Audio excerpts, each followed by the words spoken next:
Ribuan santri dan kader Nahdlatul Ulama memadati alun-alun Pelabuhan Ratu Kabupaten Sukabumi dalam rangka memperingati peringatan hari lahir 1 Abad NU Kabupaten Sukabumi.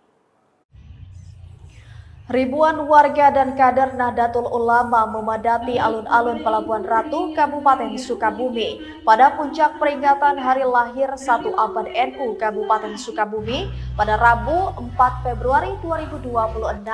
Peringatan 1 Abad NU tersebut mengusung tema Mengawal Indonesia Merdeka menuju Peradaban Mulia menuju Sukabumi yang Mubarokah. Dalam kegiatan harlah ini, ribuan santri dan anggota NU dari berbagai tingkatan, mulai ranting tingkat desa dan kelurahan hingga pengurus kecamatan se-Kabupaten Sukabumi.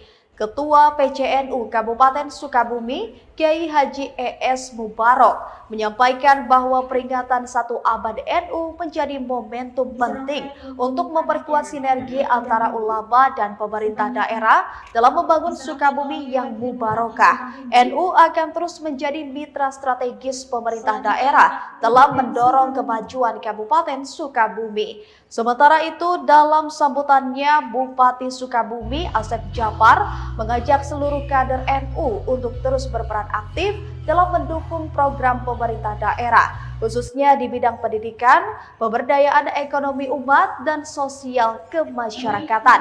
Tidak hanya itu, NU memiliki peran strategis sebagai penjaga pemersatu umat. Peringatan 1 Abad ini harus menjadi momentum refleksi untuk memperkuat komitmen bersama dan menjaga kondusivitas wilayah. Baru pertama kali dilaksanakan tingkat kabupaten dan ini merupakan kolaborasi antara Nahdlatul Ulama dengan pemerintah Kabupaten Sukabumi. Dan ternyata kita di luar dugaan antusias para kiai, para ajengan, para ulama se-Kabupaten Sukabumi bisa hadir bersama jamaah. Tentunya ini merupakan suatu kebahagiaan dan kebanggaan kami selaku pengurus PCNU Kabupaten Sukabumi bisa mobilisasi para kiai untuk mendukung program Pak Bupati bersama Pak Wakil, yaitu mewujudkan Sukabumi yang mubarokah, maju, unggul, berbudaya, dan berkah. Dari Pelabuhan Ratu Kabupaten Sukabumi, Indra Sopian, Tim Liputan MGS TV melaporkan.